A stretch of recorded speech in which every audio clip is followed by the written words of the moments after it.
Whether you like football or you hate football, the life of a top-level professional soccer player is pretty exciting. When you hit 6 or 7, you have the whole world telling you how good you are at kicking a bladder. You travel to all these fantastic places around the world, and regardless of what your face looks like, you will be dating a model. You'll be worshipped by millions, and your hobby is literally your job, which pays you more in a week than most people will see in a lifetime. But in a way, it's also a little bit boring too. I mean, you don't get to experience much outside your athletic bubble very often. Unless you're fictional football legend Roy Race, aka Roy of the Rovers. His life was never anything less than exciting. He was shot by an actor who was playing him in a television show. He spent time in a coma. 8 members of his team were killed by terrorists in the Middle East.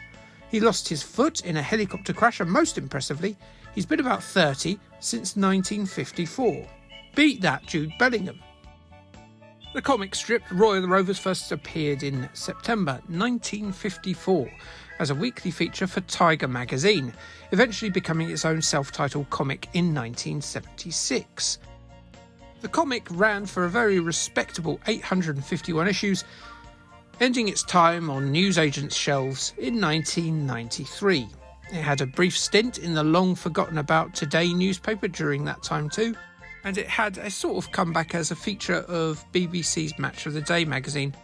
After that, it disappeared, though there was a reboot of the series starting with some graphic novels in 2018.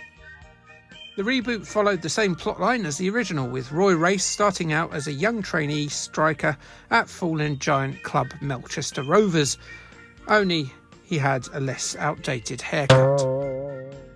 The classic version, which the 1988 game is obviously based on because Gremlin Graphics aren't taking to their DeLoreans and catering for audiences 30 to 40 years in the future, are they? Well, that covered the career Roy had from his early days, to the aforementioned foot-removing helicopter malady, to his career on the sidelines managing the Rovers. It was, of course, parodied by Viz in their strip called Billy the Fish, and the game itself has a storyline that even Billy might turn his gills up at, due to how ridiculous it is. More on that, though, in a second. The game was coded by a company called System Applied Technology and was originally advertised heavily the previous year in 1987, but under a different publishing house. You see, Piranha Studios of Trapdoor fame, they were originally going to release it, put a load of money into advertising, and then they went belly up. So Gremlin picked it up from there. The game was released on 4 formats, the Commodore 64, the Amstrad and the Spectrum, with the Atari ST version following in 1989. The core gameplay is the same on all of the versions, with the Amstrad version probably the standout, and the Spectrum version looking uglier than a man-on-man sex scene between Vigo the Carpathian and former Coventry goalkeeper Steve Ogrizovic. With that mental image in your mind, it's time for us to head to the story. Melchester Rovers is in deep financial shtuck, but luckily a charity five-a-side football match featuring celebs has been arranged, which might well save the club ground from demolition. Quite who the celebrities involved in this game are is very unclear, as we never get it explained. Are they celebrity footballers of the era like Hoddle, Rush and Hanson, or are we going to go up against late 80s television legends like Shane from Neighbours, Timmy Mallet and Christopher Biggins? Whoever they are, they seem to be better at playing football than the Melchester Rovers team, but more of that in the future times of about 2 or 3 minutes from now. They certainly seem to be more John Barnes than Curly Watts from EastEnders though, that's for sure. Anyway, the match is in a bit of trouble as the team has been kidnapped by shady geezers keen to bring down Melchester off the field, and all this on the morning of the celebrity exhibition match. So Roy sets out to find them because the police are bitter rugby fans or something, I don't know. But he does this in full kit because when you have to rescue 4 missing teammates held captive in 4 locations, you're hardly going to have enough time to get changed. With that said, in the game you can pop to your mum's house for a kip or to brush your teeth, so Roy's priorities are a little bit mixed up. Maybe he's just a bit John Terry. If you don't manage to rescue all the players in time, then you'll have to do the match with just the players you've rescued. Lose, and the club will be demolished. Roy is good, but can he beat 5 celebrities on his own? Now, I actually think this is a really neat idea. It's all a bit weird, isn't it? First and foremost, Roy is going to play this game, so he appears to be prioritising the existence of his football club over the lives of his teammates, which makes him a bit of a dick. And 2, surely, and ignoring that rather glaring first point, as an unsanctioned charity match, why doesn't he just get people out of the crowd to help? They're Melchester Rovers fans, I'm sure they'd like to play alongside the great Roy Race. And finally 3, why do they have to win? They've got the money from the gate receipts already, haven't they? Or is Noel Edmonds on the opposing team offering to bankroll Melchester if they can beat his elite celebrity players? Someone make this make sense, please. The main part of the game has Roy traipsing around Melchester, talking to its citizens and looking in all manner of businesses like pubs, building sites and supermarkets to find his pals. You guide him around the rather Milton Keynes-like square layout of the town, ducking up and down streets. This is all very confusing at first, with the layout flipping 90 degrees when Roy enters a street or a shop aisle. It's reminiscent of the Death Wish 3 game if you've played that, which you should. Certainly over this game. It's fairly daunting to play this, but once you get your head round it, you'll adjust to this topsy-turvy travel, I'm sure. Oh, and bonus points for having a Let's Be Avenue. Delia would approve. Let's Be Avenue! Roy interacts with the world by using a series of menu buttons attributed to the numeric keys.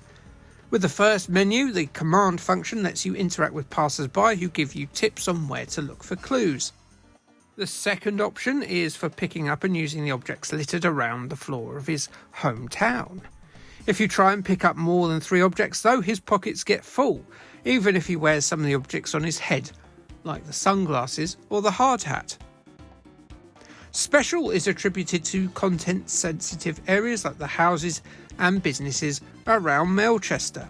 It is a most clumsy scheme, but the scum engine control system LucasArts invented only came into existence the year that this was made, and so wasn't the standard for this type of adventure. It's not too bad for what it is, I suppose. The adventure bit is confusing and I didn't get very far, but I can see myself returning to it at some point because it's ever so slightly compelling, despite being hidden behind all this maladroit system of traversing and interaction. Yeah, I'll probably play it again. But then the game gets terrible. It doesn't so much falter as trip into a roaring open fire, face first while holding a petrol can. And well, it's the business part of the game. The literal business, as in the football. The football part of Roy of the Rovers is wretched. It's not so much a Lidl Matchday clone, as a Matchday clone from the netherworld of Lidl, where they sell bat feces instead of off-brand sugar puffs. Let me make this clear. It is near impossible to line up with the ball, meaning you'll rarely make contact with it. Another problem is pressing left and fire will switch to another player when defending, which isn't that useful when you're trying to tackle to your left. The players are slow to respond to your controls, and that cardinal of all football game sins, you have to control the keeper, who mainly leaps out of the way of the ball when it's kicked at him. The celebrities will beat you handily, as they don't have to put up with these controls, they just do what they want.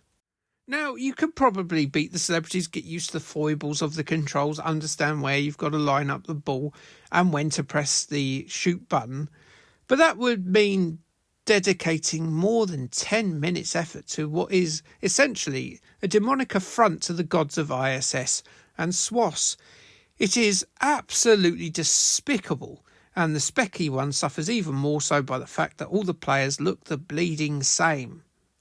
Overall then, Roy of the Rovers is like when Harry Redknapp managed a South Coast team like Pompey or Southampton. It has big aspirations, it throws loads of ideas at the wall to see what sticks, briefly gets some of it right before leaving in disgrace with the club, or in this time the game, in the doldrums and largely forgotten. With that torture metaphor in the bag, let's check out the press reviews from the time. Your Sinclair was very taken with the concept, giving it a 7 out of 10 in their issue 37. Neat variation on the football game, which really does capture the atmosphere of the comic strip. Only the actual football bit lets it down, they said. Atari ST user said this of Roy and his trip into Melchester town. Roy of the Rovers offers 2 types of game for the price of 1, but both are distinctly average and ring no new changes on old themes.